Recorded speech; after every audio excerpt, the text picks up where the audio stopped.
This here proves size doesn't always matter. This is the new Zhiyun X60 RGB light.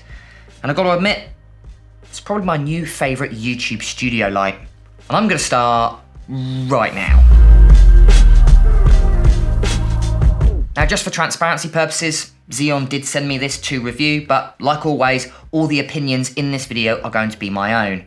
Now, I've used this light for around about a week, and I've filmed around about 5 to 6 YouTube videos with it. So although I don't have extensive use, I've used it quite a lot in the past week. So when you first pick this light up, you'll be surprised at how well designed it is. I actually think it's probably one of the best looking lights that I have ever seen. Most photography products in general, especially lighting products, are kind of like a boring grey or boring black with very cheap plastic, but there's a lot of thought and effort has gone into the overall design of this. From the back, I would say it looks like a small little retro film camera.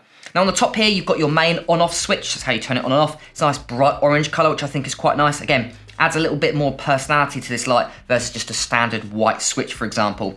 Now on the side here is where you can attach your battery, because you can power this by battery if you want to. Then on the bottom here, you've also got how you can power it via DC 24 volt, or you've got your USB Type-C port here behind this little rubber door. And then right next to that, you've got your 1/4 inch thread, which will allow you to attach it to either a light stand or a tripod. Now on the back here, you've got your 2 main dials where you can change the mode. These are also buttons as well. So you can change the mode of it as well as changing the intensity. And in between that, you've got a tiny little screen there. So the overall design of this is really good. The only negative I would say about the design is how close you've got your tripod thread right next to the DC port, which means if you've got a fairly decently sized tripod plate and you place it on there because you want to place it on a little light stand or something like that, then it kind of gets in the way of those ports, which is a little bit frustrating. My one is right next to it, so if you had any larger plate, you wouldn't be able to plug it in, which is a little bit of an oversight, I think, when it comes to the overall design. But apart from that, this is a really small and lightweight light, which you can see a lot of thought and effort has gone to the overall design. So let's quickly talk about the overall specs. So firstly, it's a full RGB video light with a maximum output of around 2200 lux. Now to put that into context, for the same size, this is my Aperture MC light, which is the light that I've actually got just behind me. And this is around 20 times the power, even though it's roughly the same size. So you can see, obviously when you don't have the battery pack connected, this is a really small and incredibly powerful light for its size. Now it's also full bi-color as well, which is predominantly what I use it for. So you can adjust it between 2200 Kelvin all the way up to 6500 Kelvin. But also you've got full RGB and you can adjust it between HSI, which is hue, saturation and intensity. But if you want to, you can also adjust the actual RGB values as well. So for a light, this has actually got a ton of customization and incredibly powerful. That's the one thing to take away from this. For how small and lightweight it is, it might look really small, but it really does pack a wallop when it comes to its overall light output. Now with that, you've also got a ton of effects that you can use. Personally, I haven't actually used many of these effects because most of the time I just need a nice fill light or rim light. But you do have a bunch of effects if you want to add in maybe lightning, for example. So you've got SOS, paparazzi, candle, bad bulb, TV, lightning, CCT flash, CCT pulse, CCT loop, police car, which is probably my favorite. I'll try and use it somewhere, I'm not too sure. Then you've got disco, firework, hue loop, hue flash, and hue pulse.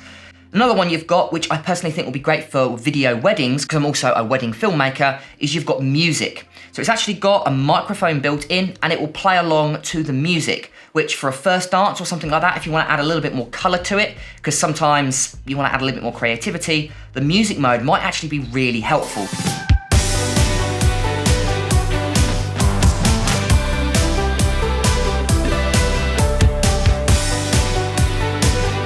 I'm definitely going to be trying that out. So as you can see, you've got a decent amount of effects.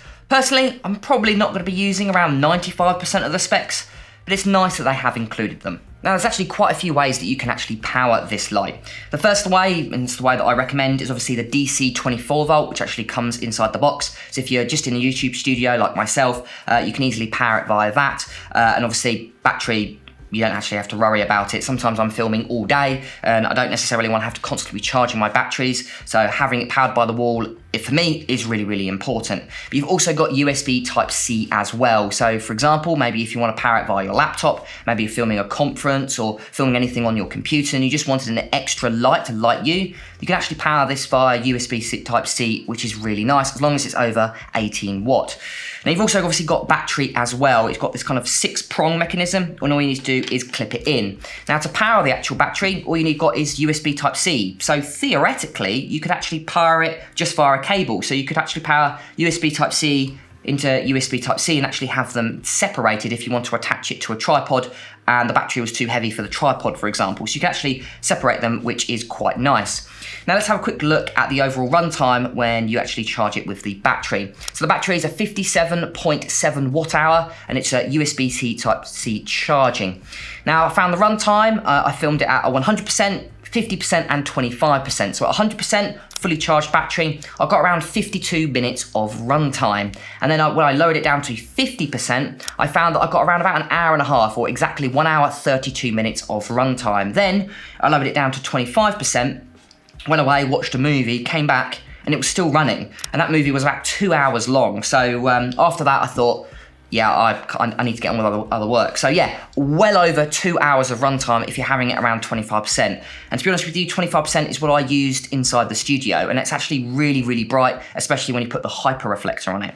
So for battery life, I think it's really, really good. But if you do need even longer, what I recommend is either plug it in via USB Type-C and kind of trickle charge it, or what I do is just use it by DC power. Now, something definitely to mention is the power output of this light definitely isn't linear. So at 100%, if you drop it down to 50, it's not necessarily half power. It's really powerful straight away, and it kind of like curves off slightly. So you kind of get diminishing returns, I would say past 75%. So if you're filming maybe photography and you're trying to film with exposure, so you maybe want to, I'll drop it down to 50% and I'll lower the half the exposure. This light doesn't necessarily work like that. So that's just something definitely to note. I think the reason they do that is because obviously this is an LED. They don't want it to flicker at the lower percentages, which I do notice some other lights doing that. So I guess the way to get around it is it ramps up the power really quickly, but the power isn't linear at the top end. So just bear that in mind when you want to dial in your exposure for either photo or video. So let me quickly show you what you get inside the box. So firstly, you obviously get this really nice bag. It's a great place to store the light, as well as if you want to carry it around. It's got this kind of nice handle on the side. So when you go ahead and open it up, firstly, obviously, you get the light itself, you get the battery, and then you also get this hyper reflector. Now you've also got this kind of diffusion dome that fits on top, but it's kind of like a 2-in-1 dome. So firstly, if you go ahead and place the dome on, just acts as a standard dome. So if you want to light maybe above 2 people, it's great for like podcasting, kind of lights everything around you. But if you want a little bit more of a focused beam, for example, go ahead and push that dome in. You almost got like a hyper reflector diffused dome, which is predominantly what I use inside the studio. So it's really nice. They offer this kind of 2-in-1 accessory.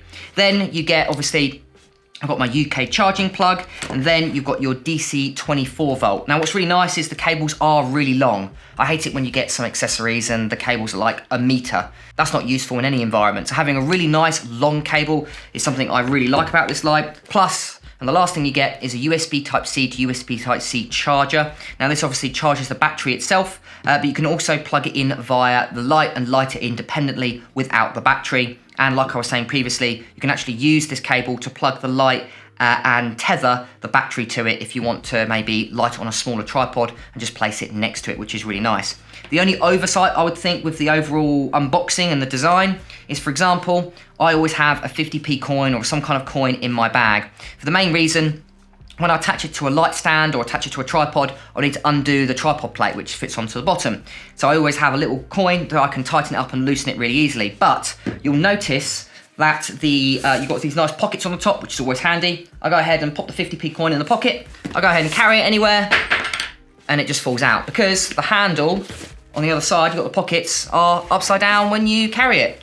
Which is just a little bit of an odd design flaw, I think. If it was the other way around, or the handle was on this side, it'd make it a lot more useful. But yeah, don't use the pockets on the top. Overall, I think it's a really well-designed product, apart from that really annoying bag handle. Now, due to obviously this light being fairly small and lightweight, you can't fit a full-style Bowings mount on the front, so you can't attach larger softboxes. But what's really nice, Zhiyun have done a Bowings mount adapter that you can use with this light. Plus they have got a few accessories that you can use. You've obviously got the mini reflector with obviously this kind of dome on the front. You've got a larger version as well. You've also got a softbox version on their website, although they are optional extra. But the most important one, I think, is that Bowings mount adapter, which is something I'm definitely going to buy, because then you can use it with larger softboxes or larger accessories, simply because of how small and lightweight this light is. You just won't be able to attach a Bowings mount to it. But it's nice that they have offered an adapter if you do want to use larger softboxes, like for example in my studio at the moment. So what I've done is I've turned on the light and I've had it on for about 10 minutes, and now the fan's starting to spin up. So obviously on 100%, so this is going to be the worst case scenario if you're filming in a studio. And what I'll do is I'll just do a quick sound test to show you guys how loud the fan is, because the one big disadvantage to a light of this size is obviously it's got a slightly smaller fan, which means when it's powering on, it has a slightly higher frequency, which means it's a little bit more difficult to remove the noise in post, because of a larger fan creates a lower frequency, it's easier to remove. So what I'll do is I'll just place it here, see if you can actually hear the fan through the microphone. I can hear it. Okay, so what I'll do is I'll move it right up next to the microphone so you can actually see what it sounds like.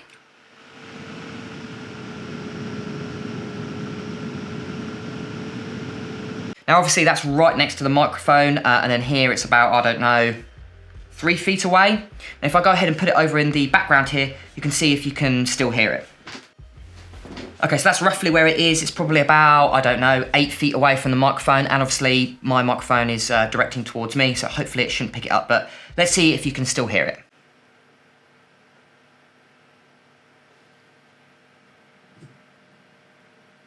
So yeah, so I would say the one criticism of this light is probably going to be the fan noise. Just due to how small and lightweight this light is, the fan is going to be quite small, which creates a higher frequency noise, and when it does spin up, it really does make a noise. But it's not terrible, but you might have to do a little bit of sound isolation if you want to remove it, especially if the light is really close to you. But obviously that's the worst case scenario. That was on 100%.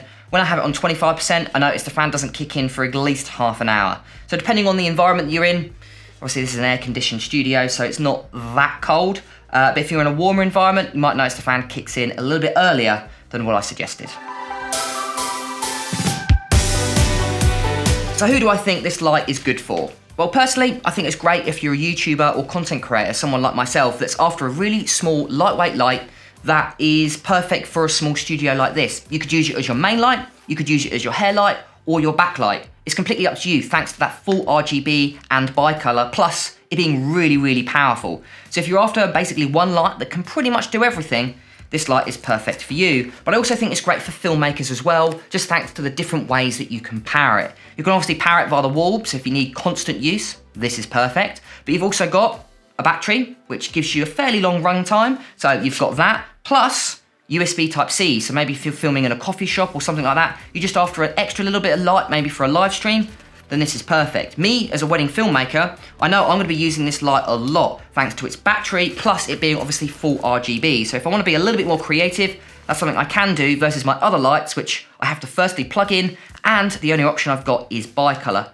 Plus the amount of accessories that you get, softboxes and the Bowings mount, plus this little hyper reflector, I think it's great for a whole wide range of different type of environments, and that's what's most important.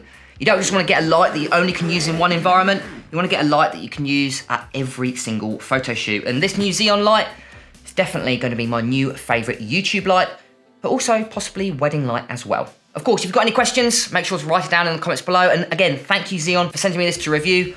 I really, really liked it.